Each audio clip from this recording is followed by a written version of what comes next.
मृत्यु लोक में मनुष्य जो पुण्य और पाप करता है बारी बारी से उसे भोगना पड़ता है। बहुत ध्यान से सुनोगे तो आपको बड़ी सावधानी प्राप्त हो जाएगी। जो छोटी मोटी गलतियां आप हंसी खेल में करते हैं वो भी आपको दंड भोगना पड़ेगा। ये पाप और पुण्य बिना भोगे नष्ट नहीं होते कि आपने पाप कर दिया और दान दे दिया तो वो पाप कट गया, ऐसा नहीं है। पुण्य का अलग विभाग होगा, पाप का अलग विभाग होगा। अगर काट सकते हैं तो सिर्फ भगवान काट सकते हैं, भगवान का भजन काट सकता है, दूसरा नहीं। लाखों जन्मों में जो तुमने पाप और पुण्य किया है, जो एकत्रित है, उसका नाम है संचित कर्म। संचित पाप और पुण्य। और उससे जब मनुष्य शरीर मिलता है या जो शरीर मिलता है, उससे जो हिसाब निकाल करके कुछ पुण्य और कुछ पाप, उसे प्रारब्ध भोग कहते हैं। फिर यहां कर जो नवीन कर्म किया जाता है उसे क्रियमाण कहते हैं। मनुष्यों के लिए जो उनका जमा हुआ पाप और पुण्य है वो अंकुरित होकर बढ़ता रहता है, ब्याज दर ब्याज। बहुत दुर्गति होती है, इसीलिए बहुत जन्म हम भोगे तो भी अपने संचित कर्म को नहीं भोग सकते। जैसे बीज मिट्टी और जल की आकांक्षा करता है तभी वो उत्तम वृक्ष रूप धारण करता है, ऐसे ही पाप और पुण्य उसे प्रेरित करके पुनः पाप करवाता है, प्रेरित करके पुण्य पुनः पुण्य करवाता है। अगर पाप कर्म में रहती है तो पाप पर पाप, पाप पर पाप, और ये एकत्रित होकर वृक्ष रूप होकर समय स्थान वो निश्चित करेगा। पाप तुम्हें कहां दंड देना है, समय स्थान। बुरी दशा आने के पहले बुद्धि बदली जाती है, उसकी बुद्धि बदल दी गई। आप ना आवे आप पर ताई तहां ले जाए, वो वहीं ले जाएगा, उसी स्थान पर मारा जाएगा, उसी स्थान पर जो दंड उसे मिलना मिलेगा। जैसे आपने छोटा पाप किया तो आपके चलते समय पैर में कांटा चुभेगा और दुख होगा। कांटा निकाला गया, थोड़ी दिन वहां दर्द रहा, खत्म हो गया, आपका पाप क्षय हो गया। छोटा पाप कोई, आगे बताया जाएगा कौन कौन से पाप से कैसे कैसे दंड मिलते हैं। अब अगर आपसे थोड़ा बड़ा पाप बना है तो वही पैर में लोहे की कील बनकर चुभेगा, कांटे की जगह लोहे की कील, अधिक दुख होगा। और बड़ा पाप बना है तो खजूर का कांटा, बड़ा कील, ऐसे आपके पैर में चुभ। बिना पाप कर्म के कहीं भी किसी को कोई भी दुख नहीं हो सकता। सिर में दर्द होना, आजीवन पूरे जीवन सिर का रोग हो गया कि वो दर्द ही होगा 2-4 दिन में, 10 दिन में, पाप का कारण। अपथ्य भोजन, सर्दी सहन न होना, गर्मी सहन न होना, हर समय हृदय जलते रहना, पाप का लक्षण। भिन्न भिन्न पाप भिन्न भिन्न प्रकार के दुख देते हैं दीर्घ काल तक। शस्त्र और अग्नि आदि का भय ये पाप के कारण होता है। अनेक जन्मों के संचित पाप, कोई इसी जन्म के केवल नहीं है, वो केवल मंडराते रहते हैं आकाश में दंड देने के लिए, समय इंतजार करते हैं। जैसे नरक में पड़े हुए जीव तुम देख रहे हो, घोर पाप का फल भोग रहे, केवल दिखाया गया था नरक। जानते हो किस बात से? कल याद होगा, सुमति जी ने पानी पीने जाने वाली गौओं को वैश्य कुल में 7वें जन्म में जन्मे जब थे तो उन्होंने उनको नहीं पीने दिया, इसके अपराध से उनको नरक दिखाया गया था। तो वो यमदूतों से प्रश्न करते जाते हैं और उनका उत्तर यमदूत देते जाते हैं। ये जो तुम देख रहे हो तड़पते हुए जीवों को नरक में, महापापी लोग हैं, अपने पाप का फल भोग रहे हैं। जब कोई पुण्यात्मा होता है तो स्वर्गलोक में जाता है, देवताओं के साथ रहता है, गंधर्व उसका गुणगान करते हैं, अप्सराओं का नाना प्रकार से सुख उठाते हैं। और जब पुण्य भोग क्षीण हो जाता है तो फिर यहां आकर के मनुष्य लोक में अपने कर्मानुसार जन्म लेते हैं। राजन, ये जो तुमने पूछा कि किस किस पाप से पापियों को कौन कौन सा नरक में दंड मिलता है, वो मैं बतला रहा हूं। जो नीच मनुष्य कामना और लोभ के वशीभूत होकर दूषित दृष्टि से हर स्त्री को भोग भाव से देखता है, जिसको देखता है बस काम भाव से देखता है। बोले जो दुष्ट दूषित भाव से माताओं बहनों को भोग दृष्टि से देखता है, तो यहां बड़ी बड़ी चोंच वाले वज्र के समान जिनकी चोंच ऐसे गिद्ध बार बार हजारों वर्ष उनकी आंखों को नोचते और खाते रहते हैं, वो आंखें बार बार होती रहती हैं, बार बार निकालते, यही वहां है कि मरना नहीं है। उनकी दोनों आंखों को वज्र तुल्य नरक के पंछी बार बार निकालते हैं और खाते हैं, और उनके पुनः नए नए नेत्र उत्पन्न हो जाते हैं। इस पापी को पलक झपकने तक के लिए विश्राम नहीं मिलता, निमिष तक के लिए कि थोड़ा चैन मिल जाए, महान दुख होता रहता है। हजारों वर्ष तक उसको इस नेत्र दर्द पीड़ा भोगनी पड़ती है। और फिर जब मृत्युलोक में जन्मता है तो नेत्र रोगी पैदा होता है। वो यहां पैदा होगा नेत्र रोगी, या नेत्र ही नहीं है या नेत्रों में दिखाई नहीं दे रहा, कई तरह के व्यवधान, जिन्होंने नेत्रों का दुरुपयोग किया। अब जिन लोगों ने, जिनको तुम देख रहे हो इनकी जबान काटी जाती, बार बार जबान नोची जाती है, ये वही लोग हैं जो शास्त्र का गलत उपदेश किए हैं, गलत अर्थ किए हैं, अपनी वासना की पूर्ति के लिए शास्त्र का गलत प्रयोग किए हैं, जो किसी को गलत सलाह दी है तो इनकी जबान बार बार छोटे छोटे हिस्से में तलवार से काटी जाती है। शास्त्र का उल्टा अर्थ बताया, उसकी जबान को वहां हजारों वर्ष काटा जाता है। खिलवाड़ नहीं, प्रश्न उत्तर कर देना। अगर आपका उत्तर गलत है तो आप नरक जाएंगे। प्रश्न करता तो आप पर श्रद्धा करके पूछ रहा है और आपने मनमानी उत्तर दे दिया और वैसा आचरण कर दिया तो उसको पाप नहीं लगेगा, पाप आपको लगेगा क्योंकि आपने आदेश किया है और आपकी दुर्गति हो जाएगी। इसीलिए अनाधिकारी को जब जनक जी महाराज विदेह राज ने पूछा, निमि जी ने नवयोगेश्वरों से कि मैंने यही प्रश्न कर्म के विषय में सनकादि से पूछा था, वो मौन थे, कोई उत्तर नहीं दिया, क्यों? तो बोले उस समय आपका ज्ञान जागृत नहीं हुआ था, आप उस समय अनाधिकारी थे, कर्म का बड़ा सूक्ष्म विषय होता है, इसीलिए मौन थे। ऐसा नहीं कि हर प्रश्न का उत्तर फटाक से दे दे, और वो गलत है अगर उत्तर तो शास्त्र सम्मत नहीं है तो उत्तर देने वाले को नरक का दंड मिलेगा, उसकी जबान हजारों वर्ष वहां काटी जाएगी। जो शास्त्र का गलत अर्थ करता है, जो शास्त्र को अपनी वासना पूर्ति के लिए घुमा करके बोलता है, जो किसी को बुरी सलाह देता है, उसकी जबान यहां काटी जाती है, जो देख रहे हो। और हे सुमति जी, जो वेद की निंदा करते हैं, देवताओं की निंदा करते हैं, संतों की निंदा करते हैं, वैष्णव की निंदा करते हैं, गुरु की निंदा करते हैं, गुरु पर दोष दृष्टि करते हैं, गुरु को वक्र दृष्टि से देखते हैं, क्रोध दृष्टि से, उन सब को यहां भयंकर वज्रतुल्य वाले जिनकी चोंच है, ऐसे पक्षी गिरा गिरा करके उनके अंगों को नोचते हैं, जबान, आंख और उनके शरीर के अंगों को।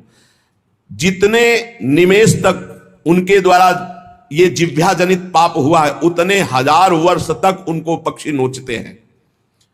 जो नराधम बिना दोष के दो मित्रों में फूट डाल देते हैं, एक दूसरे की चुगली करके, पिता पुत्र स्वजन में भेद पैदा कर देते हैं।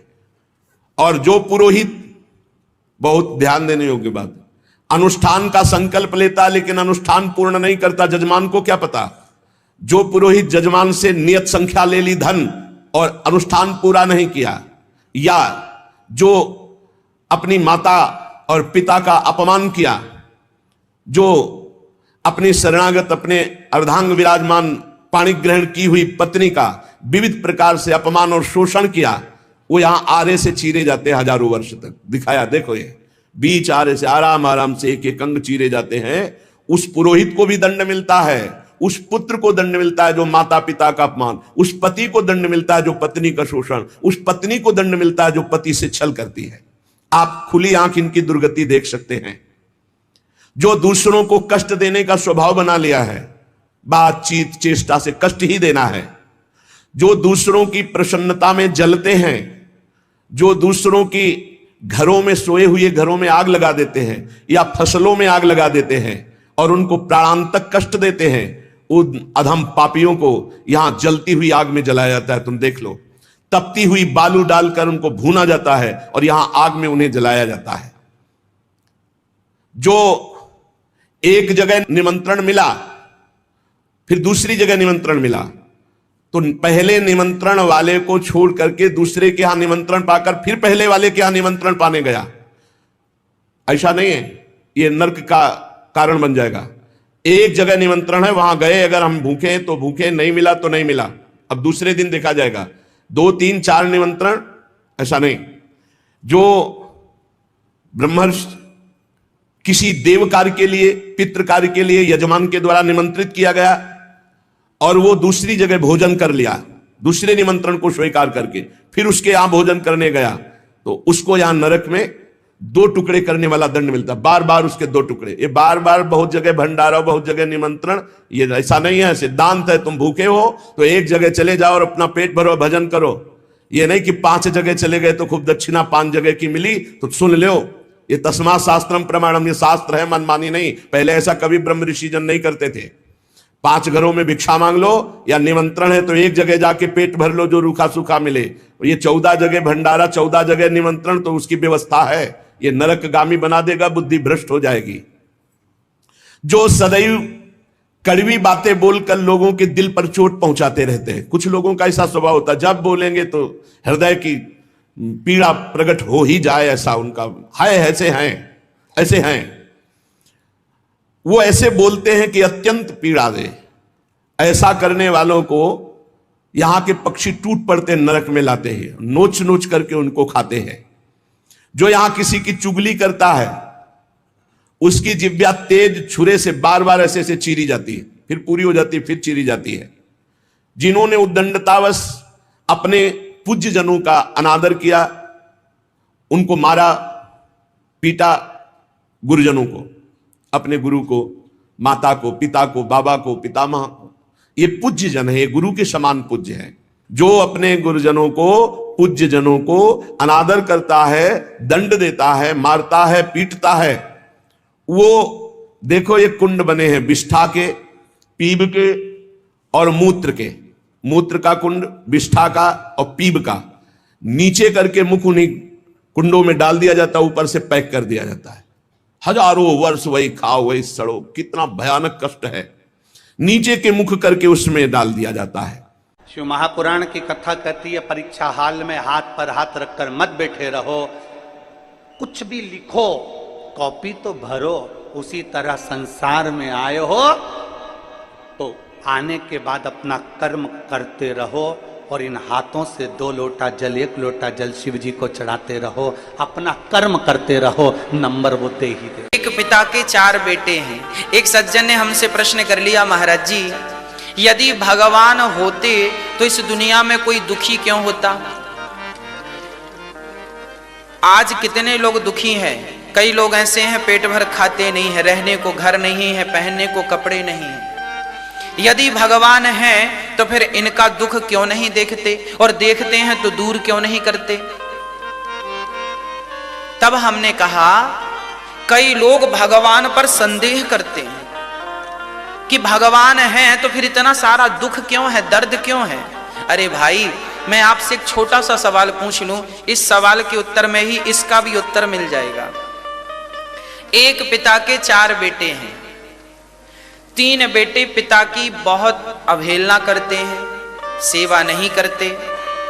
3 बेटे पिता से केवल धन चाहते हैं, पर एक बेटा है जो पिता की सेवा करता है, पिता की इज्जत करता है और पिता से बहुत प्यार करता है।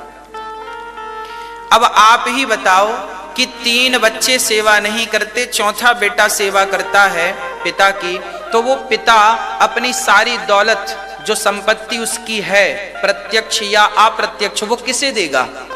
आप बताइए, इसका उत्तर आप दीजिए। जो नालायक हैं 3 उन्हें देगा, या जो एक जो सेवा करता है उसे देगा? आप बताइए। जो सेवा करता है, स्वाभाविक सी बात है कि पिता अपनी संपत्ति उसे देगा जो आदर करता है, सेवा करता है, चरण दबाता है, आज्ञा का पालन करता है।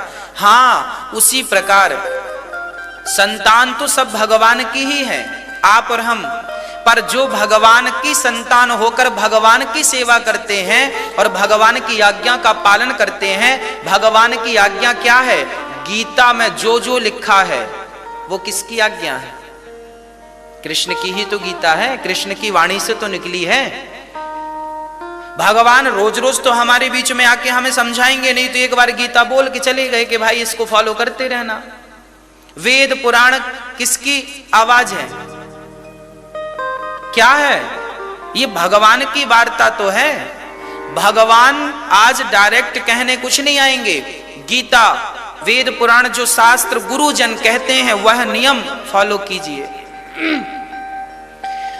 तो जो आज भी शास्त्रों के अनुसार चल रहे हैं, जो भगवान को मानते हैं, भगवान को सर्वत्र देखते हैं, भाई संतान तो सब उसी परमात्मा की है, पर जो उस परमात्मा से प्यार करता है, परमात्मा कहते हैं कि मेरी सारी दौलत तेरे लिए है, क्योंकि तू मुझे प्यार करता है, क्योंकि तू मेरा सम्मान करता है। और जो लोग भगवान की सेवा नहीं करते, भगवान को प्रेम नहीं करते। भगवान कहते हैं तुम जैसे हो वैसे ही रहो, तुम्हारी हम कोई हेल्प नहीं करेंगे। अरे पिता भी अपने उन बच्चों की हेल्प नहीं करता जो सेवा नहीं करते, हाँ या ना? एक साधारण पिता उन बच्चों की हेल्प नहीं करता, तो फिर भगवान भी तो ये चाहते हैं कि हम तुमसे, भगवान तुमसे कोई सोना चांदी थोड़ी मांगता है। भगवान तो केवल ये चाहते हैं कि आप श्रद्धा से उन्हें प्रणाम करें, केवल प्यार करें, केवल प्यार करें।